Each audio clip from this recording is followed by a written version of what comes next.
സ്വന്തം രാജ്യത്ത് പൗരന്മാർ മരിച്ചു വീഴുമ്പോൾ പ്രധാന സേവകൻ വിദേശത്ത് ക്യാമറകൾക്ക് പോസ്റ്റ് ചെയ്യുന്ന തിരക്കിൽ മോദിയെ കടന്നാക്രമിച്ച് TMC. ഡൽഹിയിലെ ചെങ്കോട്ട മെട്രോ സ്റ്റേഷന് സമീപമുണ്ടായ സ്ഫോടനത്തിൽ പ്രധാനമന്ത്രി നരേന്ദ്രമോദിയെയും ആഭ്യന്തരമന്ത്രി അമിത്ഷായെയും കടന്നാക്രമിച്ച് തൃണമൂൽ കോൺഗ്രസ്. സ്വന്തം വീട്ടിൽ പൗരന്മാർ മരിച്ചു വീഴുമ്പോൾ വിദേശ മണ്ണിൽ ക്യാമറകൾക്ക് മുന്നിൽ പോസ്റ്റ് ചെയ്യുന്ന തിരക്കിലാണ് മോദിയെന്ന് TMC എക്സിൽ കുറിച്ചു. ഒരു തരി മനസാക്ഷിയെങ്കിലുമുള്ള ഏതൊരു ആഭ്യന്തരമന്ത്രിയും ഇപ്പോൾ സ്ഥാനമൊഴിഞ്ഞിരിക്കുമെന്നും TMC കുറ്റപ്പെടുത്തി. പുൽവാമ, പഹൽഗാം, ഇപ്പോൾ ദേശീയ തലസ്ഥാനത്തിന്റെ ഹൃദയഭാഗത്ത് ഒരു ബോംബ് സ്ഫോടനം. ഓരോ തവണയും രാജ്യം രക്തം വാർത്തുകൊണ്ടേയിരിക്കുന്നു. ഓരോ തവണയും ഒരേ മനുഷ്യൻ, അതായത് അമിത്ഷാ, ഒന്നും സംഭവിക്കാത്തതുപോലെ ഒരു ഉത്തരവാദിത്വമില്ലാതെ നടക്കുന്നു. ഒരു തരി മനസാക്ഷിയെങ്കിലുമുള്ള ഏതൊരു ആഭ്യന്തരമന്ത്രിയും ഇപ്പോൾ സ്ഥാനമൊഴിഞ്ഞിരിക്കും.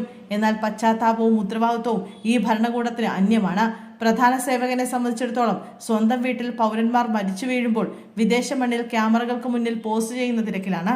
ഓരോ സ്ഫോടനവും ഓരോ സുരക്ഷാ വീഴ്ചയും നഷ്ടപ്പെടുത്തുന്ന ഓരോ നിരപരാധിയുടെ ജീവനും ദേശീയ സുരക്ഷയുടെ പൂർണ്ണമായ തകർച്ചയെ തുറന്നുകാട്ടുന്നുവെന്നും TMC കുറിച്ചു. അതേസമയം പ്രധാനമന്ത്രിയെ കടന്നാക്രമിച്ച് തൃണമൂൽ കോൺഗ്രസ് നേതാവ് മഹുവ മൊയ്ത്രയും രംഗത്തെത്തി.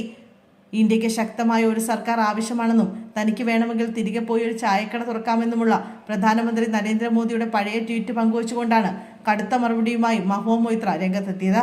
ഡൽഹി ചെങ്കോട്ടയ്ക്ക് സമീപം ഭീകരാക്രമണത്തിൽ 12 പേർ കൊല്ലപ്പെട്ടിട്ടും മോദി മുൻകൂട്ടി നിശ്ചയിച്ച ഭൂട്ടാൻ പര്യടനത്തിലാണ്. ഈ പശ്ചാത്തലത്തിലാണ് മൊയ്ത്ര രൂക്ഷ വിമർശനം ഉന്നയിച്ചത്. ആഭ്യന്തരമന്ത്രി അമിത്ഷായെയും മഹുവ കടുത്ത ഭാഷയിൽ വിമർശിച്ചു. ഇന്ത്യക്ക് വേണ്ടത് കഴിവുള്ള ഒരു ആഭ്യന്തരമന്ത്രിയാണ്, മുഴുവൻ സമയ വിദ്വേഷ പ്രചാരണ മന്ത്രിയല്ല. നമ്മുടെ അതിർത്തികളെയും നഗരങ്ങളെയും സംരക്ഷിക്കേണ്ടത് ആഭ്യന്തരമന്ത്രി അമിത്ഷായുടെ കടമയല്ലേ?